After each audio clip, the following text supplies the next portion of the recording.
હવે વાત કરીએ મોરબીના હળવદની કે જ્યાં છેડતીના વિવાદના કેસમાં હવે ઠપકો આપવામાં આવતા એટલો બધો મામલો વકર્યો કે બે પક્ષો આમને સામને આવી ગયા અને તેમાં એક આધેડનું મોત થઈ ગયું।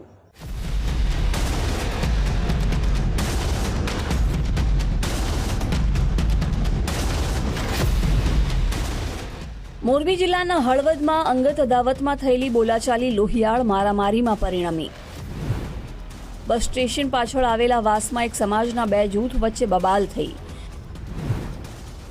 ભાણેજની છેડતીનો વિરોધ કરતા એક યુવકને તેના મામાએ ઠપકો આપ્યો, જે બાદ બંને પક્ષો વચ્ચે સરા જાહેર ઉગ્ર બોલાચાલી થવા લાગી।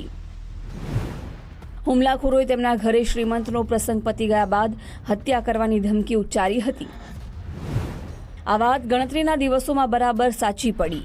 લાકડી, પાઇપ અને ધોકા સાથે સજ્જ 7 આરોપી નટવર, આશીષ, દીપક, હંસાબેન, લતાબેન અને રવિએ ટોળે વળીને કાળુભાઈ પરમારના ઘરે જઈને હુમલો કર્યો। મૃતકની દીકરીએ કરેલા આક્ષેપ પ્રમાણે એક આરોપીએ માથાના ભાગે કુહાડી મારતા કાળુ પરમાર ફસડાઈ પડ્યા, જે બાદ પણ આરોપીઓ પાઇપ અને લાકડીઓથી મારવાનું ચાલુ રાખ્યું।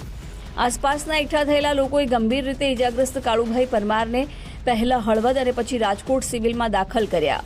રાજકોટ સિવિલમાં થોડી સારવાર બાદ કાળુભાઈનું મોત નીપજ્યું। આ ટોળાએ પૂર્વ આયોજિત ષડયંત્ર રચીને કરેલા હુમલા સમયે પતિને બચાવવા વચ્ચે પડેલા મૃતકના પત્ની રતનબેન પણ ગંભીર રીતે ઇજાગ્રસ્ત થયા।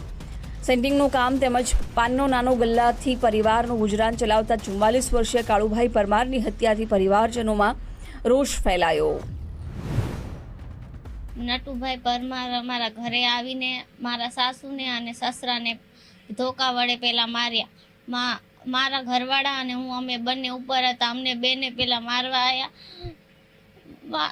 મારા સાસુએ બચાવમાં મારા ઘરવાળાને ન મારે એટલે દરવાજો બંધ કરી દીધો। મારા સાસુને અને મારા સસરાને માથામાં, પગે, પેટે બધે પાઇપો મારી અને પાડી દીધા। મારા ઘરવાળાના એના બચાવ માટે મારા ઘરવાળા આ દરવાજો બંધ કરી દીધો। મારા ઘરવાળાને કંઈ ખબર નથી આમાં। મૃતક કાળુભાઈ પરમાર 6 ભાઈ અને 3 બહેનોના પરિવારમાં સૌથી નાના હતા।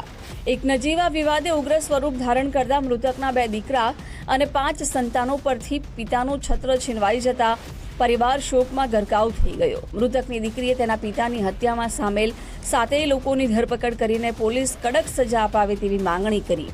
તો બીજી તરફ મારામારી હત્યામાં પરિણમતા ફોરેન્સિક નિષ્ણાંતોએ ઘટના સ્થળેથી પુરાવા એકઠા કર્યા। આ ઉપરાંત હત્યાના વધુ કોઈ પ્રત્યાઘાત ન પડે તે માટે હળવદ પોલીસનો મોટો કાફલો બસ સ્ટેન્ડ પાછળના મહોલ્લામાં ખડકી દેવાયો। મારી એક ભાણી એ અહીંયા સ્કૂલમાં ભણતી હતી, તો અમારે ને એ છોકરા એનો હાથ પકડ્યો, એમાં મારો ભાઈ ભારી ગયો, તો એની ઘરે કહેવા ગયો એકવાર, તો પછી એમાં આવી રીતે કેસ કર્યો। અમે એમ કીધું કે અમારી છોકરીનું ભણવાનું બગડે ને એની કારણે અમારે નથી આવા કેસ કરવા। તો પછી અમે ભાઈને કીધું હતું, ધમકી મારીને પછી પોલીસ સ્ટેશને એમ કીધું કે કાંઈ વાંધો નહીં, શ્રીમત તમારે પતી જાય ને પછી તમને જોઈ લઈશું। પછી આવી રીતે કર્યો ને શ્રીમત પત્યું ને એના 3-4 દિવસ થયા મારા પપ્પાને મર્ડર કરી નાખ્યું। મૃતક કાળુભાઈની હત્યાના ગુના બદલ પોલીસે 6 લોકો સામે નામજોગ ફરિયાદ દાખલ કરી છે, જે પૈકી આશીષ અને રવિ પરમાર નામના 2 ઇસમોની ધરપકડ કરવામાં આવી છે, જ્યારે અન્ય ફરાર આરોપીઓને ઝડપવા માટે પોલીસની વિવિધ ટીમે ટેકનિકલ અને માનવ બાતમીના આધારે તપાસ હાથ ધરી છે। એક જ સમાજના 2 જૂથ વચ્ચે થયેલી મારામારીમાં ઇજાગ્રસ્ત થયેલા 2 વ્યક્તિઓ હજુ હોસ્પિટલમાં સારવાર અર્થે દાખલ છે। હળવદ ટાઉનમાં બસ સ્ટેન્ડ પાછળ જે મારામારીનો બનાવ બનેલ હતો તેમાં બંને પક્ષે 2 વ્યક્તિઓને ઈજા થતા હળવદથી તે લોકોને રાજકોટ ખાતે રિફર કરેલા હતા અને બીજી પાર્ટી છે એમને સુરનગર રિફર કરેલા હતા। બંને પક્ષોની ધોરણસરની તેમના લખાવ્યા મુજબની ફરિયાદ લખી લેવામાં હતી, જેમાં એક બનાવમાં હત્યાની કોશિશનો જે ગુનો હતો તેમાં જે છે એ કાળુભાઈ મોહનભાઈ પરમારનું સારવાર દરમિયાન અવસાન થયેલું હતું અને ખૂનનો ગુનો બનેલો હતો। ત્યારબાદ જે બીજા પક્ષે છે એ મર્ડરના ગુનામાં આશીષ નટુભાઈ પરમાર તથા રવિ નટુભાઈ પરમાર એ બંનેની ધોરણસર અટક કરવામાં આવી હતી। આ 2 જૂથ વચ્ચેની અથડામણમાં સામેના પક્ષે પથ્થરમારા અને જાહેર રસ્તા પર બાઇક સળગાવી દેવાનો ગુનો દાખલ કર્યો છે।